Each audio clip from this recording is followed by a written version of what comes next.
Springfield, Ohio is a small manufacturing town that dates back to the year 1801. Over the last several decades, its population has been declining. Just a few years ago, it was less than 60,000 residents.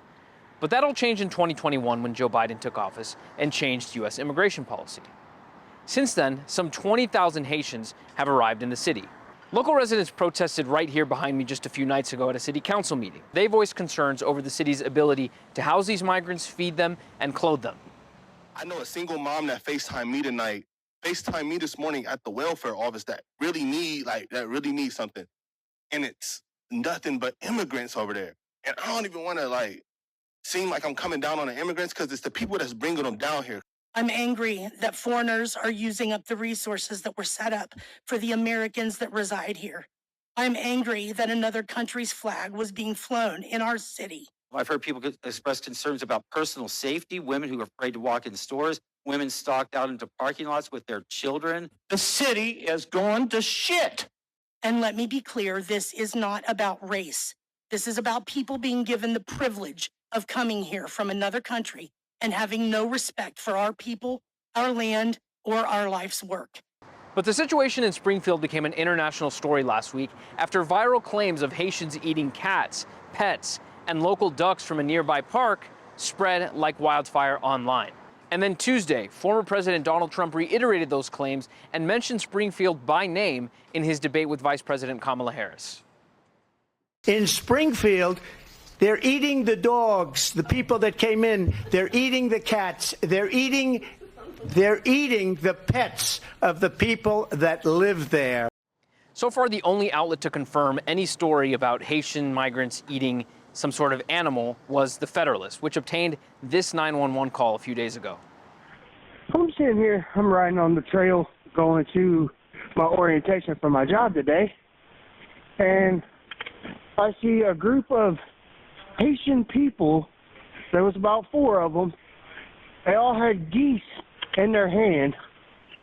But the duck and cat eating story is a distraction from a bigger issue facing the city of Springfield. And that is, of course, the fact that these Haitian migrants are eligible for government benefits.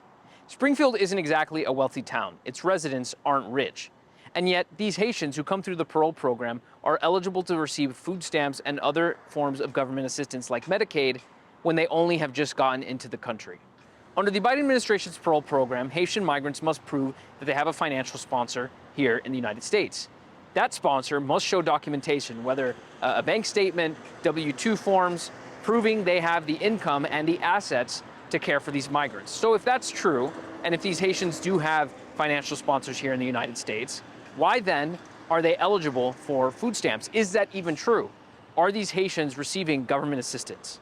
I spent the last 2 days looking into that question, and here's what I found. A 1996 federal law allows many immigrants in the United States, including those granted parole, to receive federal and state welfare benefits. These benefits include things like Medicaid, Section 8 housing vouchers, federal student aid, SNAP, supplemental security income, Medicare, and even Obamacare subsidies. Some Haitians and Cubans are fast-tracked to receive these benefits and can avoid a 5-year waiting period that other immigrants face. Most parolees must be in the United States for at least a year to receive benefits. I'm standing outside the Clark County Department of Job and Family Services. This is where, every single day, dozens of Haitian migrants line up to get their welfare benefits. So one would think that these Haitian migrants shouldn't qualify for welfare benefits, given that they do have these financial sponsors. But Rose Joseph, a woman who runs a charity here in Springfield called the Haitian Community Help and Support Center, told me yesterday that many of the Haitians here under parole receive Medicaid and food stamps, and her organization helps them apply for it. I'm here at the community center as a board member and also in charge of the operation. We are helping Haitian people with a lot of things, like translation, interpretation, job application, school application. We help them apply for benefits like food stamp and Medicaid. Are these parole recipients, are they being cared for by a financial sponsor, or are they eligible to get, like you said, Medicaid and food stamps? Those who came here on the parole program, they are eligible for food stamp, Medicaid. Once they get a job, so there's no more benefits. Other Haitians I spoke to in the nearby area confirmed the same thing. One man I spoke to outside of a grocery store told me he knew several people who were receiving welfare benefits. It's about $600 per month. Marion has been living in Springfield for about a year. He is one of many Haitian immigrants who now have driver's licenses. In fact, it's driving that brought Marion to Springfield. He previously lived in Delaware, but fled the state after a series of driving and traffic incidents, hoping that going to a new state would give him a fresh start. It's because I had one ticket. I had one ticket, and then I saw I don't want to take more than that, and then I said I'm gonna leave the state. I don't want to take more than one ticket. So after 12 tickets, they're gonna cancel a license or something like that. A spokesperson for the Ohio Department of Public Safety told me that last year there were 1,300 Haitian immigrants in Clark County with driver's licenses and over 2,000 with identification cards. But this year, those numbers combined have more than doubled. There are now over 2,300 Haitian immigrants with driver's licenses and over 4,600 with IDs. The spokesperson assured me that in order to get a driver's license, these immigrants must undergo all the same testing and training required as everybody else. Immigrants are required to take the skills and maneuverability test to be able to, quote, understand highway warnings, traffic signs, or directions given in the English language. I tried talking to some of the Haitians here in line today, but none of them were willing to speak to us. The government staff that run these offices also are not allowing us inside to talk to their staff or to Haitians inside the building. But one journalist, a man named Tyler Oliveira, was actually able to make his way into the building. There, a police officer on duty told him that the ratio of Haitians to native Springfield residents in line each day is 9-to-1 Haitian. He also told him the city has hired translators to help the Haitians apply for and receive their benefits. And a police officer on the premises implied that the area wasn't safe and warned me not to leave my things unattended for, quote, obvious reasons.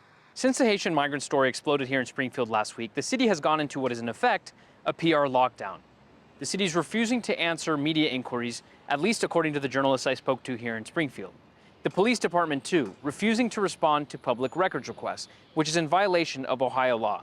Ohio law mandates that all state government departments respond to public record inquiries in a timely manner, something that the Springfield Police Department has failed to do in my case.